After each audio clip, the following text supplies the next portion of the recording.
ഇന്ന് നമ്മൾ ഉണ്ടാക്കുന്നത് കോട്ടയം സ്റ്റൈലിലുള്ള അടിപൊളി മീൻ കറിയാണ്. നിങ്ങൾക്ക് എല്ലാവരും തന്നെ അറിയായിരിക്കും, പൊതുവേ ഫേമസ് ആണ് കോട്ടയം ഭാഗത്തുള്ള മീൻ കറി. 3-4 ദിവസം വരെയൊക്കെ ഇത് സൂക്ഷിച്ച് വെക്കാം, അങ്ങനെ പെട്ടെന്ന് കേടായി പോകുന്നില്ല. ഇടയ്ക്കിടയ്ക്ക് ഓരോ ദിവസം എടുത്ത് തിളപ്പിച്ചിട്ട് പിന്നെ ഇങ്ങനെ ഉപയോഗിക്കാവുന്നൊരു കറിയാണ്. കപ്പയുടെ കൂടെ, ചോറിൻ്റെ കൂടെ, ചപ്പാത്തിക്ക് ഒക്കെ നല്ല അടിപൊളി കറിയാണ്. നമ്മൾ തക്കാളി ഒന്നും ചേർക്കാത്തത് കൊണ്ട് തന്നെ ഒരുപാട് ദിവസം കേടാവാതിരിക്കുന്ന ഒരു കറിയും കൂടിയാണിത്. അപ്പോൾ എല്ലാവരും തന്നെ ട്രൈ ചെയ്ത് നോക്കുക. ഇനി വേണ്ടിയിട്ട് ഞാൻ ആദ്യം ചട്ടി അടുപ്പത്ത് വെച്ചിട്ടുണ്ട്. അതിലേക്ക് വെളിച്ചെണ്ണ ഒഴിച്ചു. ഒരു 3 ടേബിൾ സ്പൂൺ വെളിച്ചെണ്ണ ഒഴിച്ചിട്ടുണ്ട്. കോട്ടയം മീൻ കറിക്ക് കുറച്ച് അധികം തന്നെ വെളിച്ചെണ്ണ വേണം. ഇതിലേക്ക് 1/2 ടീസ്പൂൺ കടുക് ഇട്ട് കൊടുത്തിട്ടുണ്ട്. അതുപോലെ 1/4 ടീസ്പൂൺ ഉലുവയും ഇട്ട് കൊടുത്തിട്ടുണ്ട്. അതൊന്ന് പൊട്ടി വരുമ്പോൾ നമ്മൾ ഒരു വലിയ കഷ്ണം ഇഞ്ചി ഇതുപോലെ പൊടിയായിട്ട് അരിഞ്ഞത് ഇട്ട് കൊടുക്കുക. ഇഞ്ചിയും വെളുത്തുള്ളിയൊക്കെ കുറച്ചധികം തന്നെ വേണം. ഇഞ്ചി പൊടിയായിട്ടാണ് അരിഞ്ഞത്. അതുപോലെ തന്നെ വെളുത്തുള്ളി ഒരു 2-3 ടേബിൾ സ്പൂൺ വെളുത്തുള്ളി ഉണ്ടായിരിക്കും. അരിഞ്ഞു കഴിഞ്ഞതിന് ശേഷം ഒരു 3 ടേബിൾ സ്പൂൺ വെളുത്തുള്ളി അതും ഇട്ട് കൊടുക്കുക. ഇനി ഇത് നന്നായിട്ടൊന്ന് റോസ്റ്റ് ചെയ്യണം.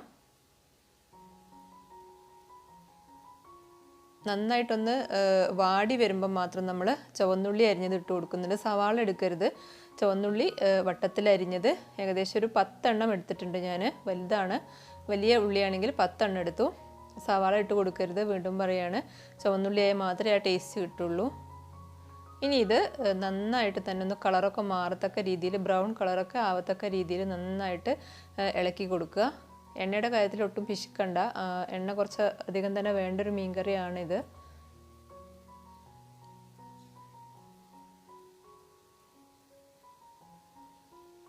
നന്നായിട്ട് തന്നെ റോസ്റ്റ് ചെയ്തെടുക്കുക. ഇപ്പോൾ ഉള്ളിയുടെ കളറൊക്കെ ഒന്ന് മാറി വന്നിട്ടുണ്ട്. ഈ സമയത്ത് നമ്മളിതിലേക്ക് 2 പച്ചമുളക് നടുകെ കീറി ഇട്ട് കൊടുക്കുന്നുണ്ട്. അതുപോലെ കറിവേപ്പില ഇട്ട് കൊടുക്കുക.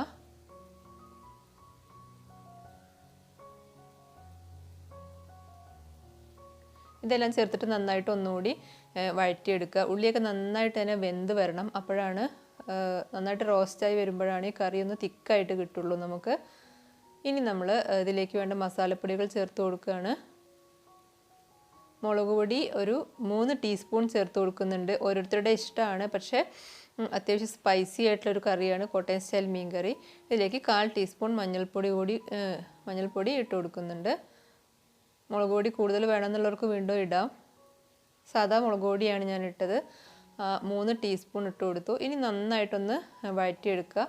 ഇതിൻ്റെ ആ റോ ടേസ്റ്റൊക്കെ ഒന്ന് പോകണം. മുളക് പൊടീൻ്റെ റോ ടേസ്റ്റൊക്കെ ഒന്ന് പോയിട്ട് എണ്ണയൊക്കെ ഒന്നിങ്ങനെ തെളിഞ്ഞ് വരണം.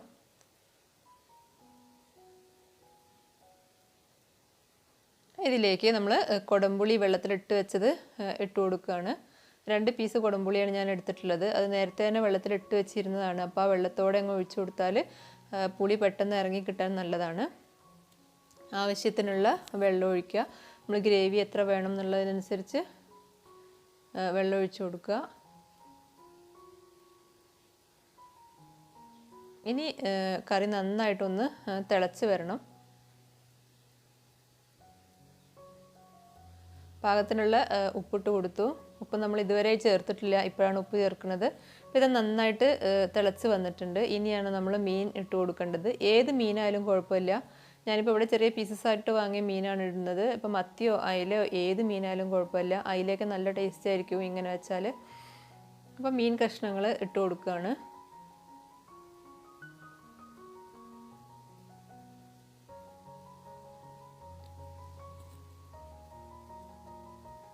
മീനെല്ലാം ഇട്ട് കൊടുത്തതിന് ശേഷം നമ്മൾ ജസ്റ്റ് ഒന്ന് മിക്സ് ചെയ്ത് കൊടുക്കുക.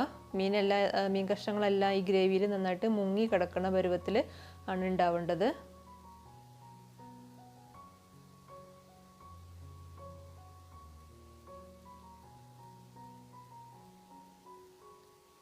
ഇനി നമ്മളൊന്ന് അടച്ച് വെക്കുകയാണ് ഒരു 5 മിനിറ്റ്. 5 മിനിറ്റിന് ശേഷം തുറക്കുമ്പോൾ ഇങ്ങനെയാണുള്ളത്. അത്യാവശ്യം എണ്ണയൊക്കെ തെളിഞ്ഞ് വന്നിട്ടുണ്ട്. ഇനി ഒന്ന് ചുറ്റിച്ച് കൊടുക്കുക. നമ്മൾ സ്പൂണൊക്കെ ഇട്ട് ഇളക്കി കഴിഞ്ഞാൽ മീൻ കഷ്ണങ്ങൾ ഉടഞ്ഞു പോവും. അപ്പോൾ ജസ്റ്റ് ഇങ്ങനെ ഒന്ന് ചുറ്റിച്ച് കൊടുക്കുക. വീണ്ടും അടച്ച് വെക്കുകയാണ് നമ്മൾ ചെയ്യേണ്ടത്.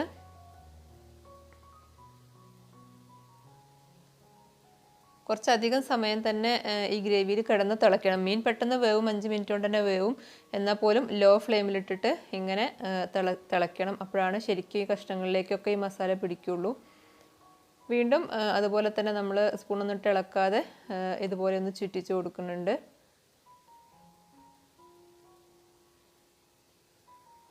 അപ്പോഴാണ് ഗ്രേവിയൊക്കെ ഒന്ന് തിക്കായി വരുള്ളൂ. ഇപ്പോൾ മീൻകറി ഇതാ റെഡി ആയിട്ടുണ്ട്. ഞാൻ കപ്പയുടെ കൂടെയാണ് സെർവ് ചെയ്തത്. നിങ്ങളുടെ ഇഷ്ടത്തിനനുസരിച്ച് ചോറിൻ്റെ കൂടെയോ ചപ്പാത്തിയുടെ കൂടെയോ പുട്ടിൻ്റെ കൂടെയൊക്കെ സെർവ് ചെയ്യാൻ നല്ല അടിപൊളി കറിയാണ്. 2-3 ദിവസമൊക്കെ സൂക്ഷിച്ച് വെക്കുകയും ചെയ്യാം.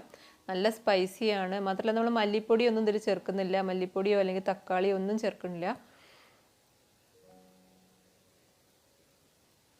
അപ്പോൾ എല്ലാവരും തന്നെ ട്രൈ ചെയ്ത് നോക്കുക. ഈ തക്കാളിയൊന്നും ചേർക്കാത്തത് കൊണ്ട് തന്നെ 2-3 ദിവസം എടുത്ത് വെക്കാൻ സൂക്ഷിച്ച് വെക്കാൻ നല്ല കറിയാണ്. ഫ്രിഡ്ജിലൊന്നും വെക്കേണ്ട ആവശ്യമില്ല. അപ്പോൾ വീഡിയോ ഇഷ്ടമായി കഴിഞ്ഞാൽ ചാനലൊന്ന് സബ്സ്ക്രൈബ് ചെയ്യണം, ലൈക്ക് ചെയ്യണം, കമൻറ്റ് ചെയ്യണം. വീണ്ടും നല്ല അടിപൊളി വീഡിയോ ആയിട്ട് ഞാൻ വരും. താങ്ക്